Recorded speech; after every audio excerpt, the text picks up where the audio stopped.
ଏଠାରେ କେହି ନୁହେଁ ଅନାଥ ଆଉ ସମସ୍ତଙ୍କୁ ମୋର ଜୟ ଜଗନ୍ନାଥ।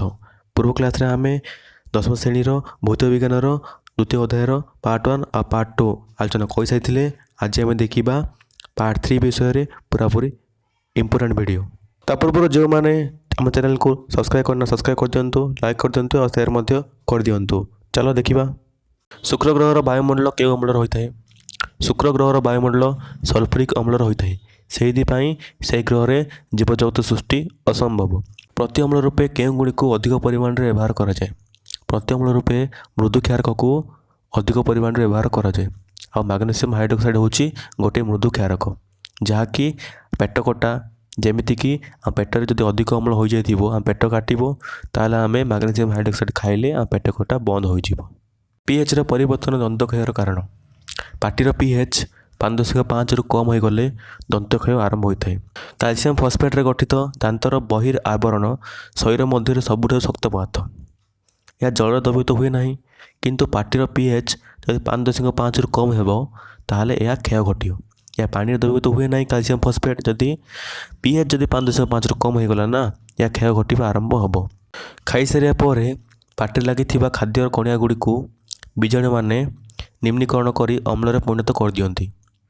ଆଉ ସେହି ଅମ୍ଳ ହିଁ ପିଏଚ୍କୁ 5.5ରୁ କମାଇ ଦିଏ, ଯାହାଫଳରେ ଆମ ଦାନ୍ତ କ୍ଷୟ ଘଟେ। ସେଇଥିପାଇଁ ଆମେ ଖାଇସାରିବା ପରେ ପାଟିକୁ ଭଲ ଭାବେ ଧୋଇବା ଆଉ ସକାଳୁ ଉଠୁ ଉଠୁ ଦାନ୍ତକୁ ଟୁଥପେଷ୍ଟ ମାଧ୍ୟମରେ ସଫା କରିବା।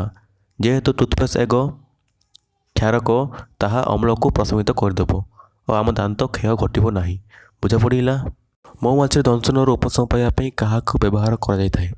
ମହୁମାଛିର ଦଂଶନରୁ ଉପଶମ ପାଇବା ପାଇଁ ଖାଇବା ସୋଡ଼ା ପରି ମୃଦୁ କ୍ଷାରକ ବ୍ୟବହାର କରାଯାଇଥାଏ। କାହିଁକିନା ମହୁମାଛିର ଫେଣରେ ଫର୍ମିକ୍ ଏସିଡ଼୍ ବା ମିଥାନୋଇକ୍ ଏସିଡ଼୍ ଥାଏ, ଯାହାକି ଆମର ଶରୀରକୁ କଷ୍ଟ ଦେଇଥାଏ। ଯେଉଁ ଜାଗାରେ ଦଂଶନ କରିଥାଏ ସେହି ଜାଗାରେ ଆମେ ଯଦି ମୃଦୁ କ୍ଷାରକ ବା ଖାଇବା ସୋଡ଼ା ଲଗାଇବା ତାହେଲେ ଆମେ ଉପଶମ ପାଇପାରିବା। ସେହିପରି ବିଛୁଆତିର ଅଂଶ ଫୋଡ଼ି ହୋଇଗଲେ କେଉଁ ପତ୍ରରେ ଘଷିଲେ ଉପଶମ ମିଳିଥାଏ? ବିଛୁଆତିର ଅଂଶ ଫୋଡ଼ି ହୋଇଗଲେ ଡକ୍ ପ୍ଲାଣ୍ଟର ପତ୍ରରେ ଘଷିଲେ ଉପଶମ ମିଳିଥାଏ। କାହିଁକିନା ବିଛୁଆତି ପତ୍ରରେ ମଧ୍ୟ ମିଥାନୋଇକ୍ ଏସିଡ଼୍ ବା ଫର୍ମିକ୍ ଏସିଡ଼୍ ଥାଏ, ଯାହାକି ଆମକୁ କଷ୍ଟ ଦେଇଥାଏ। ସେ ଜାଗାରେ ଆମେ ଡକ୍ ପ୍ଲାଣ୍ଟର ପତ୍ର ଘଷିଲେ ଆମକୁ ଉପଶମ ମିଳିଥାଏ, ବା ମୃଦୁ କ୍ଷାରକ ଘଷିଲେ ବି ଆମକୁ ଉପଶମ ମିଳିପାରିବ। ବିଛୁଆତି ଗଛ ପାଖାପାଖି ହିଁ ଏହି ଡକ୍ ପ୍ଲାଣ୍ଟ ରହିଥାଏ। ଏହା ପ୍ରକୃତିର ଏକ ଗୁଣ। ବର୍ତ୍ତମାନ ଦେଖିବା କ୍ଲୋରୋ ଆଲକାଲି ପ୍ରଣାଳୀ କାହାକୁ କୁହାଯାଏ? ବିଦ୍ୟୁତ୍ ସତକୁ ସୋଡ଼ିୟମ୍ କ୍ଲୋରାଇଡ଼୍ର ଜଳୀୟ ଦ୍ରବଣ ମଧ୍ୟରେ ପ୍ରବାହିତ କରାଇଲେ ସୋଡ଼ିୟମ୍ କ୍ଲୋରାଇଡ଼୍ର ବିଘଟନ ଘଟି ସୋଡ଼ିୟମ୍ ହାଇଡ୍ରୋକ୍ସାଇଡ଼୍ ଉତ୍ପନ୍ନ ହୁଏ। ଏହି ପ୍ରଣାଳୀକୁ କ୍ଲୋରୋ ଆଲକାଲି ପ୍ରଣାଳୀ ବୋଲି କୁହାଯାଏ, କାରଣ ଏଥିରେ କ୍ଲୋରିନ୍ ଗ୍ୟାସ୍ ମଧ୍ୟ ଉତ୍ପନ୍ନ ହୋଇଥାଏ ଆଉ ସୋଡ଼ିୟମ୍ ହାଇଡ୍ରୋକ୍ସାଇଡ଼୍ ମଧ୍ୟ ଉତ୍ପନ୍ନ ହୋଇଥାଏ। ସୋଡ଼ିୟମ୍ କ୍ଲୋରାଇଡ଼୍ ଦ୍ରବଣ ମାନେ NaCl+H2O ବିଦ୍ୟୁତ୍ ସତ ପ୍ରବାହିତ କରାଇଲେ ବାହାରିବ NaOH plus Cl2 plus H2 ମାନେ କ୍ଲୋରିନ୍ ଗ୍ୟାସ୍ ଆଉ ହାଇଡ୍ରୋଜେନ୍ ଗ୍ୟାସ୍। ବୁଝାପଡ଼ିଲା? ଏଠାରେ କ୍ଲୋରିନ୍ ନେଗେଟିଭ୍ ହୋଇଥିବାରୁ ଆମେ Cl- ଲେଖୁଛେ, ତ NO ଠାରେ ନିର୍ଗତ ହେବ ଓ ହାଇଡ୍ରୋଜେନ୍ ପ୍ଲସ୍ ହୋଇଥିବାରୁ H+ ଆମେ ଲେଖୁଛେ, ତେଣୁ ହାଇଡ୍ରୋଜେନ୍ ଗ୍ୟାସ୍ କେଥୋଡ଼ ଠାରେ ବାହାରିବ ଆଉ ସୋଡ଼ିୟମ୍ ହାଇଡ୍ରୋକ୍ସାଇଡ଼୍ କେଥୋଡ଼ ଠାରେ ତଳେ ମିଳିବ। ବୁଝାପଡ଼ିଯାଉଛି? ବ୍ଲିଚିଂ ପାଉଡ଼ର କିପରି ସୃଷ୍ଟି ହୋଇଥାଏ ତା ବିଷୟରେ ବର୍ଣ୍ଣନା କର। ଆମେ ଉପରେ ଯେଉଁ ଆଲୋଚନା କଲେ ସୋଡ଼ିୟମ୍ କ୍ଲୋରାଇଡ଼୍ର ଜଳୀୟ ଦ୍ରବଣକୁ ବିଦ୍ୟୁତ୍ ବିଶ୍ଳେଷଣ କଲେ କ୍ଲୋରିନ୍ ଗ୍ୟାସ୍ ନିର୍ଗତ ହେଲା। ସେହି କ୍ଲୋରିନ୍ ଗ୍ୟାସ୍କୁ ଯଦି ଆମେ ଶୁଷ୍କ ଚୂନ ପାଣି ମଧ୍ୟରେ ପ୍ରବେଶ କରାଇବା ତାହେଲେ ବ୍ଲିଚିଂ ପାଉଡ଼ର ଉତ୍ପନ୍ନ ହେବ। ଶୁଷ୍କ ଚୂନ ପାଣିକୁ କୁହାଯାଏ ସମୁଦ୍ର ଚୂନ। CaOHର ଟ୍ୱାଇସ୍ ତା ମଧ୍ୟରେ କ୍ଲୋରିନ୍ ଗ୍ୟାସ୍ ଛାଡ଼ିବା, ତାହେଲେ ବାହାରିବ ବ୍ଲିଚିଂ ପାଉଡ଼ର ଆଉ ଜଳ। ବୁଝାପଡ଼ିଲା? ଲେଖାଯାଇଛି ସମୀକରଣ ମାଧ୍ୟମରେ CaOHର ଟ୍ୱାଇସ୍ ମାନେ ଶୁଷ୍କ ସମୁଦ୍ର ଚୂନ ବା ଶୁଷ୍କ ଚୂନ ପାଣି plus Cl2 gives rise to CaOCl2 ମାନେ ବ୍ଲିଚିଂ ପାଉଡ଼ର ପ୍ଲସ୍ H2O। ବୁଝାପଡ଼ିଯାଇଥିବ? ବ୍ଲିଚିଂ ପାଉଡ଼ର ବ୍ୟବହାର ବୟନ ଶିଳ୍ପରେ କପା ସୂତାକୁ, ଶଣ ବସ୍ତ୍ରକୁ, କାଗଜ କଳରେ କାଠମଣ୍ଡକୁ ଏବଂ ଲଣ୍ଡ୍ରିରେ ସଫା ଲୁଗାକୁ ବିରଞ୍ଜନ କରିବା ପାଇଁ ବା ସଫା କରିବା ପାଇଁ ବ୍ଲିଚିଂ ପାଉଡ଼ର ବ୍ୟବହାର କରାଯାଏ। ଅନେକ ରାସାୟନିକ ଶିଳ୍ପରେ ଜାରକ ଭାବରେ ଏହାକୁ ବ୍ୟବହାର କରାଯାଏ। ଜୀବାଣୁ ନାଶକାରୀ ପଦାର୍ଥ ଭାବରେ ପାନୀୟ ଜୀବାଣୁ ମୁକ୍ତ କରିବା ପାଇଁ ବ୍ୟବହାର କରାଯାଏ। ବେକିଂ ବା ଖାଇବା ସୋଡ଼ାର ଗଠନ କିପରି ହୋଇଥାଏ ଓ ତାହାର ବ୍ୟବହାର ବିଷୟରେ ଲେଖ।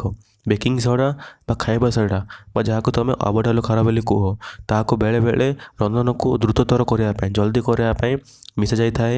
ଏହି ଜୈବିକ ରାସାୟନିକ ନାମ ହେଉଛି ସୋଡ଼ିୟମ୍ ହାଇଡ୍ରୋଜେନ୍ କାର୍ବୋନେଟ୍ NaHCO3। ଏହାର ପ୍ରସ୍ତୁତି ପ୍ରଣାଳୀ ହେଉଛି NaCl plus H2O plus CO2 plus NH3 sodium chloride plus ଜଳ plus carbon dioxide plus ammonia ମିଶାଇଲେ ବାହାରିବ ammonium chloride NH4Cl plus sodium hydrogen carbonate माने बेकिंग सोडा। रांधिबा समय बेकिंग सोडा को गरम कले ताहा भांगी Na2CO3 plus H2O plus CO2 convert होता है। एठार CO2 माने अग्रकाम्ल गैस सृष्टि है ताहा ही कौन से खाद्य पदार्थ को फुलेबार साहाय्य करता है।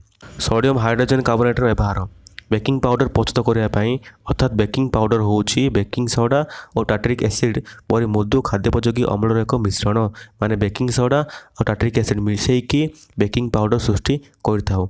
जेतेबेले बेकिंग पाउडर को गरम करा जाए सेतेबेले ताहा कार्बन डाइऑक्साइड आ वाटर सृष्टि करथाए जहाँकि तले दिया जायछि समीकरण माध्यम NaHCO3 माने होछि बेकिंग सोडा बा बेकिंग पाउडर सेथुरु बाहरिबो टार्टरिक एसिड बा H+ आयन बाहरिबो ता सृष्टि होबो कार्बन डाइऑक्साइड माने CO2 plus H2O।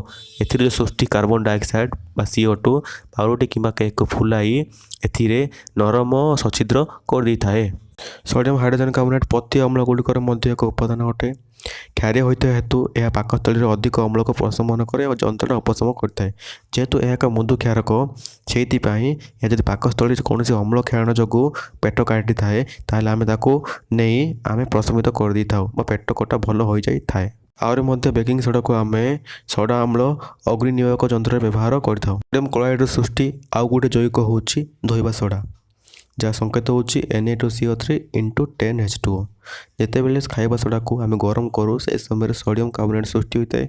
Sodium carbonate को जब आम पुनः स्फटिकरण करवा कि अल्प परिमाण जल मिसेबा ताहले धोइबा सोडा सृष्टि होता है जहाँ संकेत होची Na2CO3 × 10H2O। धोइबा सोडार व्यवहार होची सोडियम कार्बोनेट काच साबुन और कागज शिल्प व्यवहार करा जाए। बारकस परी सोडियम जैव गुड़ी को उत्पादन करने एक व्यवहार करा जाए। घर सफा करने कार्य सोडियम कार्बोनेट को व्यवहार करा जाए। सोडियम कार्बोनेट माने धोइबा सोडा Na2CO3 × 10H2 लेखा जाए किंतु आ कहा जाए सोडियम कार्बोनेट बोली।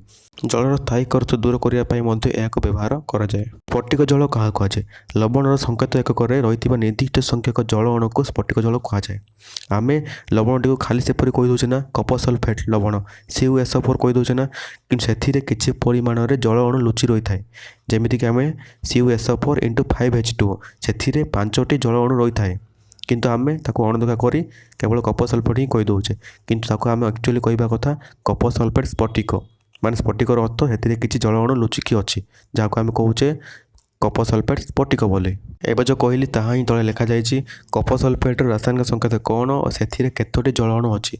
जल जर्जित बा जल थिबा कप सल्फेट रासायनिक संकेत होची CuSO4 × 5H2O माने 5टी जल अणु। कप सल्फेट रे 5टी जल अणु अच्छी बुझा पड़ा। जिप्सम कौन अन्य एक लवण होची जिप्सम 2टी जल अणु ए स्फटिक भाव रही है। यह संकेत होची CaSO4 × 2H2O आम या कहू कैल्शियम सल्फेट बोली बुझा पड़ी होची। प्लास्टर पेरिस क्या कहा जाए जिप्सम को 363 डिग्री केल्विन तापमात्रा उत्तप्त कले बा CaSO4 × 2H2O को उत्तप्त कले या जल अणु हरैकी कैल्शियम सल्फेट हेमीहाइड्रेट रे परिणत हुए CaSO4 × 1/2H2O रे परिणत हुए या प्लास्टर पेरिस बोली कहा जाए बुझा पड़ा। यह एक धला पाउडर एवं यह जल सहित मिसी पुनर्बार जिप्सम रे परिणत हुए। यह अत्यंत शक्त कठिन वस्तु भांगी जाइए अंग को ठीक स्थान में सहायता डाक्टर माने यह व्यवहार करते बुझा पड़ा। आज ये थाऊ नेक्स्ट वीडियो मु नया अध्ययन नहीं आसबि। जो मैंने आम चैनल को सब्सक्राइब करना हो सब्सक्राइब कर दिंतु शेयर कर दिंतु लाइक कर दिंतु। जय जगन्नाथ।